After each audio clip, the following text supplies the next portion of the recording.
My name is Marianne Hale, and I am 30 years old. If you had met me today, calm, composed, and seemingly put together, you would never guess the childhood I crawled out of. You would never imagine the years of being the unwanted daughter, the quiet shadow in a home where one girl was worshipped and the other was tolerated.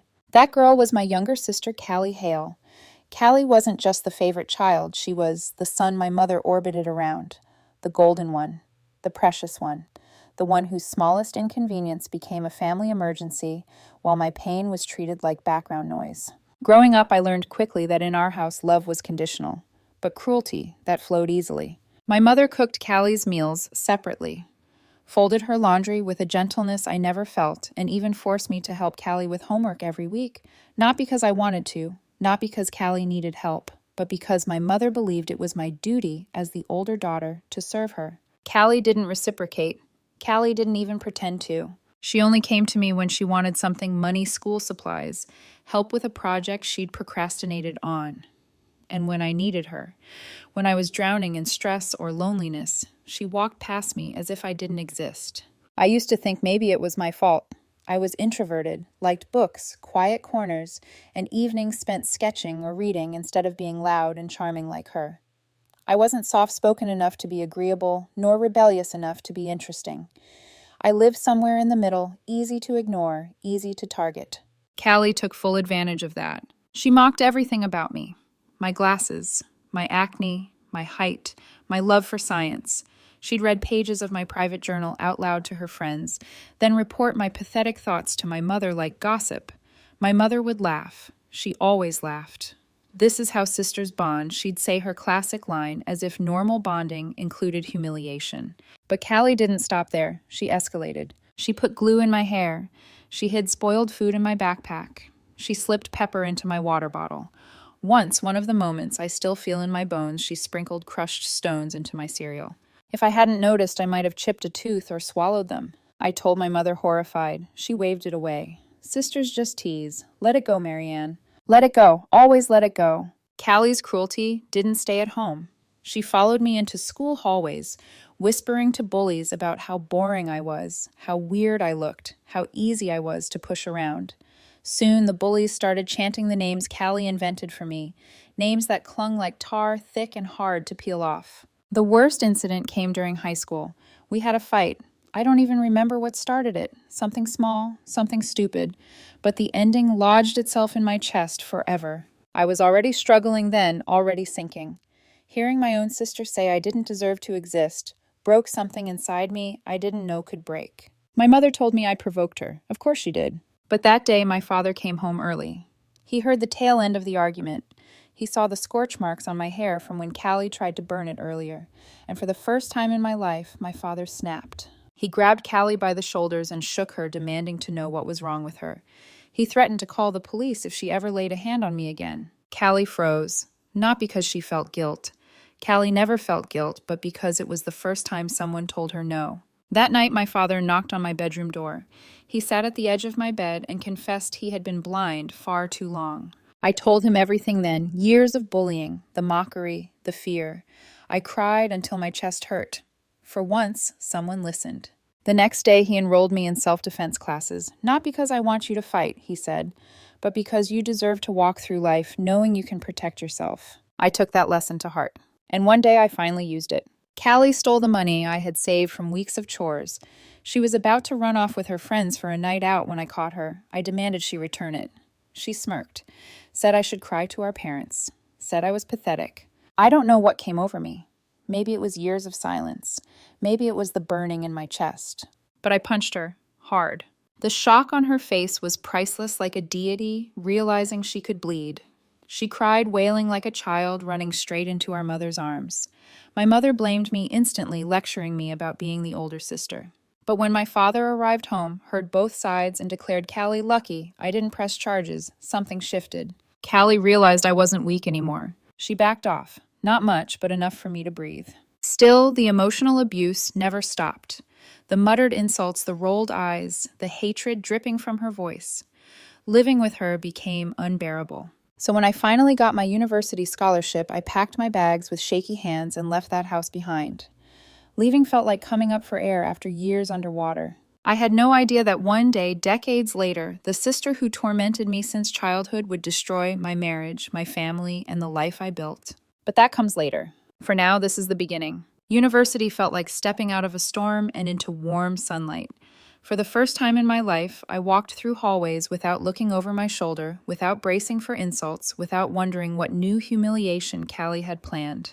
I made friends, real ones who chose me, not because they were told to play nice or because I did their homework. I discovered I laughed more easily than I realized. I liked crowded cafes and late-night study sessions. I liked feeling normal. I liked becoming myself without Callie overshadowing me. During my second year at a noisy house party I almost didn't attend, I met Kevin Royston. He wasn't flashy or overly charming. He wasn't the type to draw attention when he entered a room.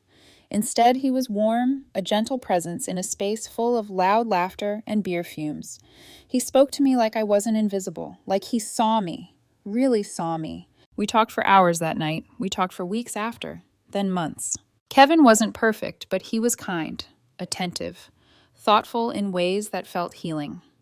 After a childhood spent feeling unwanted and ridiculed, his affection tasted like a miracle. My father liked him immediately. My mother said little, but didn't disapprove. Callie didn't even look at him that first time. They were so uninterested in each other that I never imagined they would someday ruin my world together. Back then, everything was simple.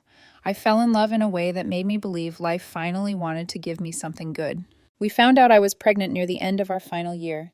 Neither of our families believed in having a child out of wedlock. The announcement caused chaos, but after the dust settled, Kevin proposed, and we married in a small ceremony behind my parents' house. It wasn't fancy, it wasn't grand, but it felt safe. Our son was born a few months later. Holding him was the first time I understood unconditional love, the kind I had never experienced as a child.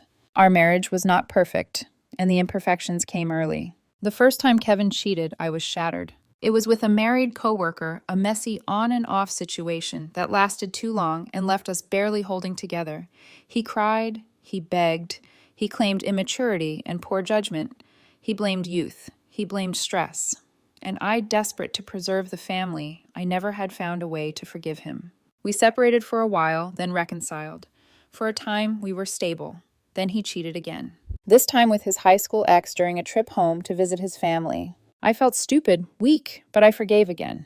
Not because he deserved it, he didn't, but because I wanted my son to grow up in a home that didn't feel like mine once did. I promised myself I'd never repeat the emotional neglect I endured. So I pushed the pain aside. I pretended trust was something I could stitch together. I tried to believe love could survive the bleeding. And for 4 years I thought maybe it had worked. The betrayals faded into background noise like scars healed enough not to throb constantly. Kevin treated me with renewed devotion. He came home on time. He was present with our son. He spoke softly, apologized often, and acted like a man who wanted redemption. I started to believe him, and I made the biggest mistake of my life. I let Kevin meet my family again. My father was ecstatic to have us all under one roof, his daughter, her husband, and his grandson. My mother was warm, happy, bustling around with food. And Callie, for the first time in years, Callie seemed polite. She complimented me. She smiled at the baby. She asked Kevin about his job, his hobbies, his background. She was warm in a way she had never been toward anyone but herself. I should have known better. Callie only treated people well when she wanted something. But back then I mistook it for maturity. Kevin did too. Over Thanksgiving, and the weeks after Callie began inserting herself gently, casually, almost invisibly, she sat beside Kevin on the couch to ask about his favorite movies. She laughed a little too long at his jokes. She shared stories about her own heartbreak, her struggles, her loneliness. She positioned herself as the misunderstood younger sister looking for connection. Kevin, with his soft heart and weak boundaries, stepped right into her orbit. I didn't see it then. I was exhausted from motherhood, from work, from constant emotional labor holding our family together. I thought Callie was finally trying to belong. Instead, she was laying the groundwork for the worst betrayal of my life. While we visited for the holidays, Callie and Kevin grew closer. They played video games together when I napped with the baby. They texted occasionally. They began sharing inside jokes. Kevin insisted she was just trying to repair our sisterhood. I wanted to believe him, so I did. When Callie hugged me before we left for the new year and said she hoped we could start fresh, I felt something unfamiliar. Hope.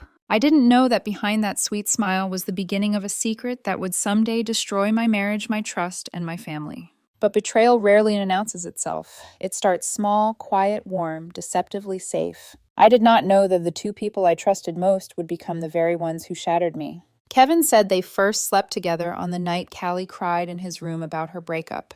He claimed she was vulnerable, that she said she felt unwanted, and misunderstood that she needed comfort.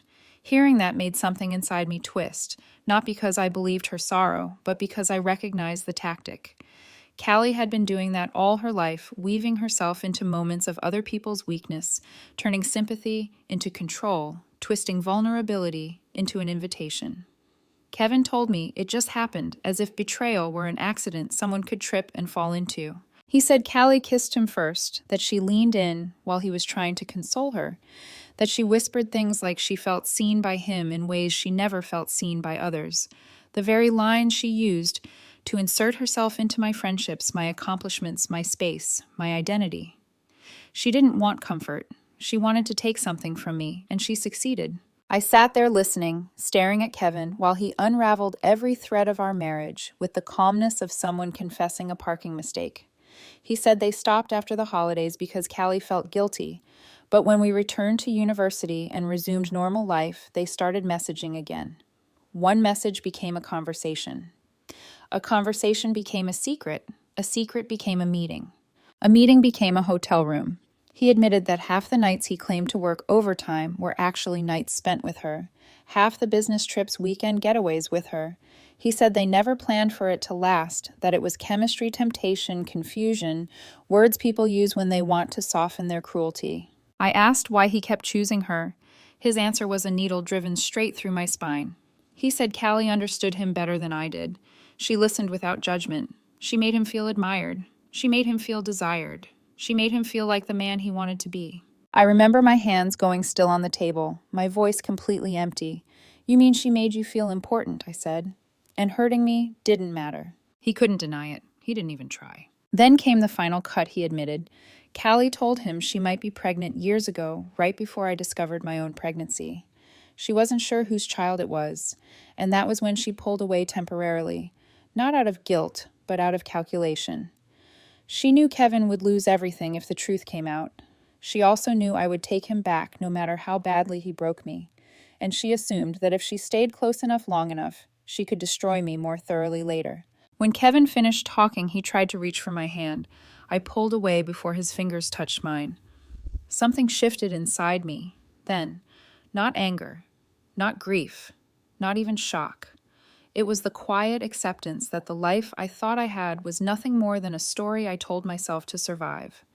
The childhood cruelty, the years of favoritism, the way Callie always targeted anything I loved, it all made sense now.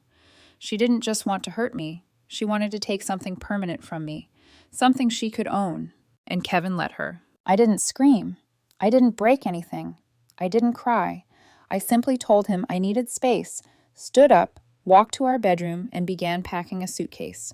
He followed me, panicking, begging for a fight, saying he expected me to yell, that he needed me to show I still cared. But I stayed silent. Silence was the only thing that made sense in that moment, the only thing that kept me from shattering into pieces. He begged me not to leave, telling me we could work through this like we worked through everything else. He said our son needed his parents together. He said mistakes happen, that marriages survive worse. But he didn't understand that this wasn't a mistake. This was my sister, my childhood tormentor, the one person who already stole enough pieces of my life, and now she had stolen the one thing I built for myself, the one thing I thought she could never reach. I left with my suitcase, walked out the door, and didn't look back. The morning after I left, I drove straight to my parents' house with the kind of numb clarity that comes after a disaster. My father opened the door, surprised to see my suitcase, and my mother hurried behind him with concern written across her face. I told them I needed to talk, and when we sat in the living room, I spoke slowly, carefully, describing every detail Kevin confessed the night before Callie's involvement, the timeline, the possibility that my son was not biologically mine. I watched disbelief settle into my mother's expression like a storm cloud, while my father's face hardened into a quiet, brewing anger that felt far more dangerous than shouting. My mother shook her head immediately, insisting Callie would never do something like that Kevin must have misunderstood or lied, that there had to be another explanation. She clung to denial because accepting the truth meant questioning every bias she had held my entire life.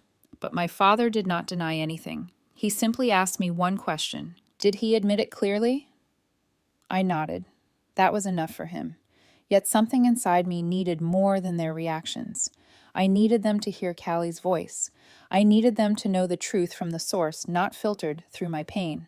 So I reached for my phone, dialed Callie's number, put her on speaker, and held a finger to my parents' lips so they would remain silent. Callie answered cheerfully at first, as if she had not spent years gnawing at the edges of my life. I confronted her calmly, telling her Kevin had confessed, telling her I knew everything. There was a pause just long enough for guilt to flicker, long enough for fear to surface before she began denying it. She said she barely spoke to Kevin, said she would never betray her sister, said I was being manipulated by a man who had cheated before. She layered lie upon lie, hoping one might stick. When I said Kevin admitted everything, her tone changed. She shifted instantly into blame, calling Kevin manipulative, accusing him of seducing her, painting herself as a reluctant participant. She rambled about being lonely, about feeling unappreciated, about how she didn't mean for it to continue. She claimed it was not her fault if men found her irresistible, and that I always acted self-righteous as if my very existence somehow pushed her into bad decisions. She kept twisting the narrative, insisting she was a victim of circumstance. But then she said something that shattered the room's last threads of patience. She boasted, with a smugness that made my stomach turn, that she was the better sister and that Kevin always preferred her presence. It was enough. My father stood abruptly and demanded that I hand him the phone. When he spoke, his voice was steady but ice cold. He didn't yell. He didn't insult. He delivered judgment with the precision of someone who had tolerated too much for too long. He told Callie she had not only betrayed her sister but disgraced the family. He told her she had violated every value he tried to teach her. He said her behavior was not only immoral but cruel, especially after years of hurting me. Then he delivered the blow that left her sputtering. Starting immediately, she was cut off. No more college funds, no more payments, no more support. He told her she could pay for her own tuition, rent, and food. He told her she could face the consequences of her choices as an adult who wanted to behave recklessly. He ended the call before she could beg. My mother stared at the floor, her hands trembling. She had always protected Callie, defended her, excused her. And here she sat silently, while the truth she refused to see finally forced her eyes open. She looked at me, then really looked, and whispered an apology that felt years overdue. It wasn't enough to erase the past, but it was a beginning. My father turned to me next. He wasn't angry with me. He was angry that he had failed to protect me when I was younger. He hugged me, something rare, something unexpected, and told me he would help me with everything, the divorce, the legal steps, the paternity test, whatever I needed. For the first time, I didn't feel alone in my family. The divorce process began with grim efficiency. Kevin tried to negotiate gently at first, trying to appear remorseful, but once lawyers entered the picture, he transformed. He and his attorney argued he deserved alimony because I earned more. They claimed the marriage had mutual faults. They insisted my emotional withdrawal contributed to his infidelity. Their strategy was transparent and desperate. Fortunately, the court saw through it immediately, especially after the truth about his affair with my sister surfaced. The paternity test came back confirming what I already feared deep down. My son, the child I raised, loved, held through fevers and nightmares, taught to walk, taught to speak, was not biologically mine. The result was a silent punch to the chest, a grief so deep it didn't even have tears at first. It wasn't just betrayal from Kevin and Callie. It was the loss of a relationship I thought was unshakable. Kevin and Callie clung to each other as the fallout intensified. Relatives found out. Friends learned the truth. My father made it clear he was rewriting his will, leaving Callie only one symbolic dollar. My mother, devastated but loyal to her marriage, obeyed my father's ultimatum to cut ties with Callie or risk losing everything herself. And Callie, who once believed she was untouchable, found herself suddenly alone, financially stranded, and stripped of the family pedestal she had always stood on. Meanwhile, I moved into a small apartment and began to relearn what it meant to exist without chaos. It wasn't peaceful yet, but it was quiet, and for the first time, quiet felt like freedom. Life after the divorce felt like stepping into a hollow, echoing room. There was silence everywhere. Silence where Kevin's voice used to be. Silence where my son's footsteps once filled the air. Silence in the parts of myself I had spent years shaping around a family that no longer existed. My new apartment was clean, quiet, almost too pristine, like a hotel room, waiting for someone else to occupy it. I had married so young that I'd never truly lived alone, and the solitude felt both unfamiliar and strangely liberating. Every morning I woke up to a space where nothing and no one demanded anything from me. No husband needing reassurance. No child crying for attention. No sister lurking in the shadows of my life, ready to ruin the next good thing I built. It was only me. That solitude was painful, but it was also the first honest peace I had tasted in years. The divorce proceedings dragged on, though. Kevin and his lawyer tried everything to twist the narrative in his favor. They attempted to argue emotional neglect, financial imbalance, miscommunication, anything they could weaponize. But his affair with Callie overshadowed every excuse. The court saw the pattern clearly repeated: infidelity, deception, manipulation, and betrayal of the most personal kind. When the paternity test confirmed he was the biological father, his legal grounds crumbled. And when it became clear that his long-term affair had begun while we were married, his claims for alimony evaporated entirely. Legally, morally, and socially, Kevin had played himself into a corner he could not escape. The day the divorce was finalized, my lawyer asked if I wanted to celebrate. I said no. Celebration felt wrong. What was there to celebrate freedom gained through destruction still carried the weight of the ruins. Instead, I went home, sat on my balcony, and breathed. Not joyful breaths, not relieved breaths, just breaths that felt like the first real ones in months. My father visited that weekend. He didn't bring advice or pity. He simply brought takeout food and sat with me. We ate quietly side by side, like two people learning how to rebuild a relationship that had long been overshadowed by conflict and favoritism. Over the next weeks, we settled into a new routine: golfing on weekends, phone calls. In the evenings, small conversations that slowly softened decades of distance. My father had always been the quieter parent, the one who let problems grow in silence. Now he was trying in his own way to make up for lost time. My mother changed too, though, in a different way. She didn't speak much about Callie anymore. She didn't defend her, didn't excuse her, didn't question the consequences my father handed down. She simply maintained a careful silence, as if she was processing the years of bias she had lived inside. She kept her distance from Callie because she had no choice. My father's ultimatum had been clear, but I could tell she still struggled internally. Losing a child emotionally is a grief no parent easily reconciles. But Callie wasn't grieving in silence. She was unraveling. Word spread quickly through our extended family. My aunt called to tell me that Callie had moved into a modest apartment with Kevin. They were living together now, raising the child as their own. Both of them had lost so much in such a short time. Callie was cut off from financial support. Kevin's career opportunities diminished after coworkers discovered the scandal, and the relatives, who once adored Callie, now avoided her entirely. She had been reduced from the pride of the family to its cautionary tale, and for someone who once thrived on attention and praise, that fall from grace was devastating. Callie had to drop out of college because she couldn't afford tuition.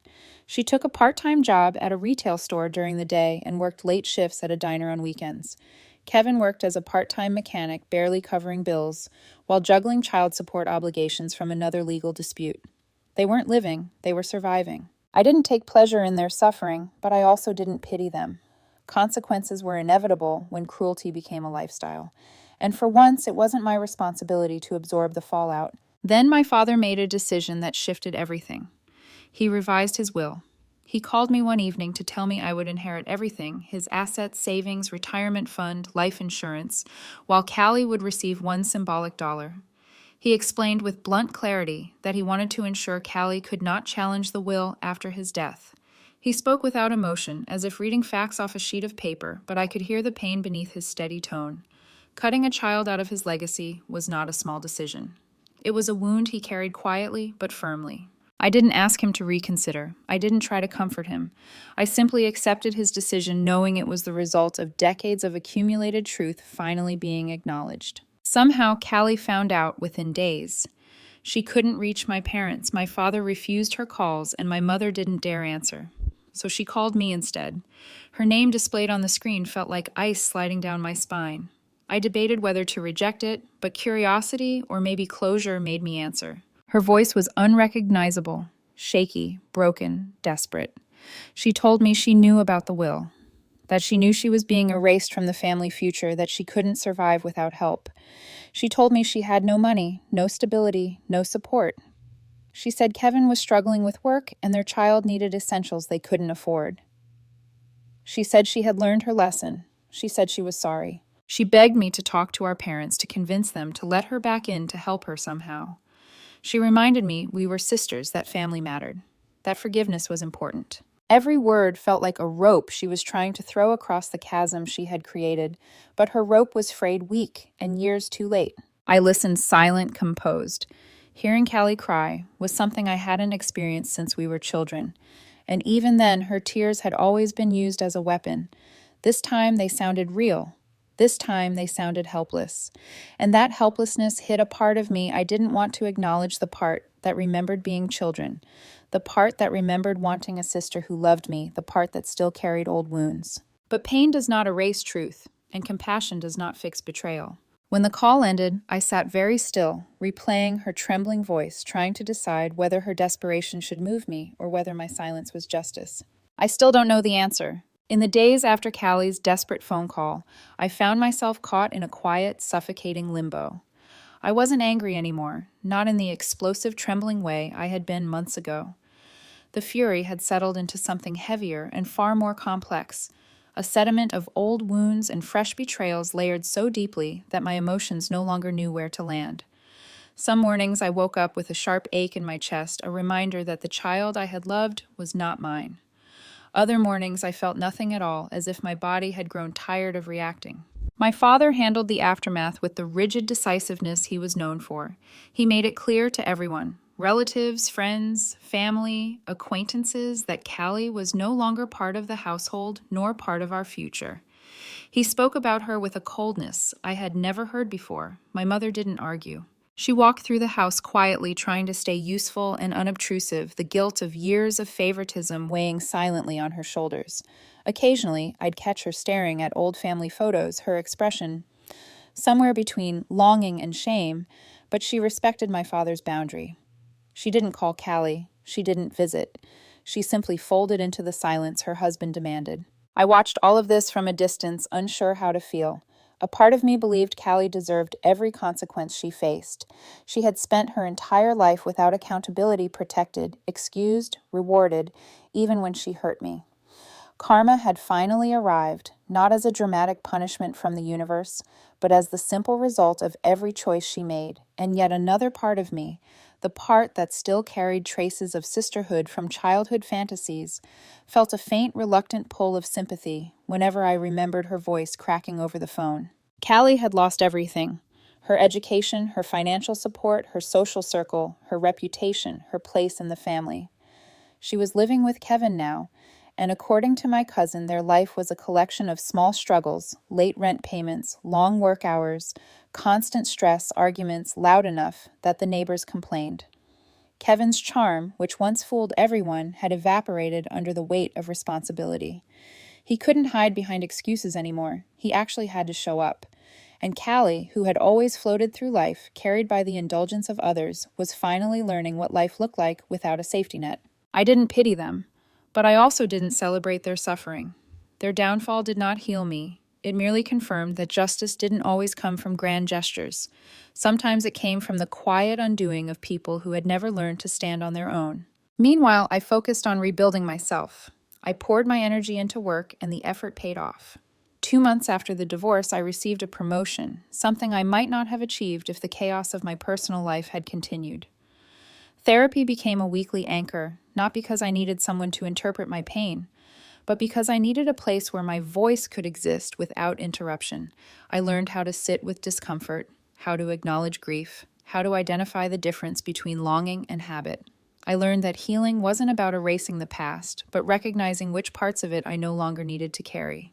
But healing also meant confronting the question Callie left me with, should I help her? It was a question that followed me everywhere, in the quiet moments before bed, in the pauses during therapy, in the small spaces of thought between work tasks. Should I speak to my parents on her behalf? Should I advocate for forgiveness? Should I stand by while she struggled, even though she once reveled in watching me fall apart? My therapist once told me that forgiveness isn't a gift to the offender, it's a release for the one who was hurt. But forgiveness didn't feel peaceful in my situation. It felt dangerous. It felt like reopening a door that had only just been sealed. One evening after dinner with my parents, my father walked me to my car.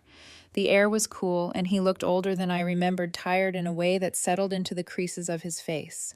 He told me he didn't hate Callie. He hated what she became. He said he didn't know whether she deserved forgiveness, but he knew she needed to earn it, not demand it. Then he looked at me with a softness I rarely saw growing up and told me something that stayed with me. You don't owe your sister anything, not your anger and not your mercy. You owe yourself peace. Choose whatever brings you that. I sat with those words for days, turning them over slowly like stones in my hand. Peace. What did peace look like for me? Did it mean helping Callie rebuild her life, or did it mean letting her face the consequences of her own choices without my involvement? Eventually, I realized the truth. Peace wasn't about choosing compassion or punishment. Peace was about choosing boundaries. I decided I would not intervene. I would not advocate for her. But I would not wish harm upon her either. She and Kevin would have to walk the path they paved for themselves without my hand pushing them down or pulling them up. I didn't need revenge. I didn't need reconciliation. I needed distance. So I blocked her number, not with anger, with finality, with self-preservation. In the months that followed, I heard updates through relatives. Callie was still working long hours. Kevin was still struggling. Their life was stable enough to survive, but not comfortable enough to flourish. And slowly the weight of their choices taught them more than any punishment ever could. My own life grew steadier, softer, quieter in the right ways. I wasn't dating yet. I wasn't ready. But I was healing. I was learning who I was outside the roles I had been forced to perform. I wasn't the unwanted daughter, the forgiving wife, the accommodating sister. I was simply myself. And that was enough.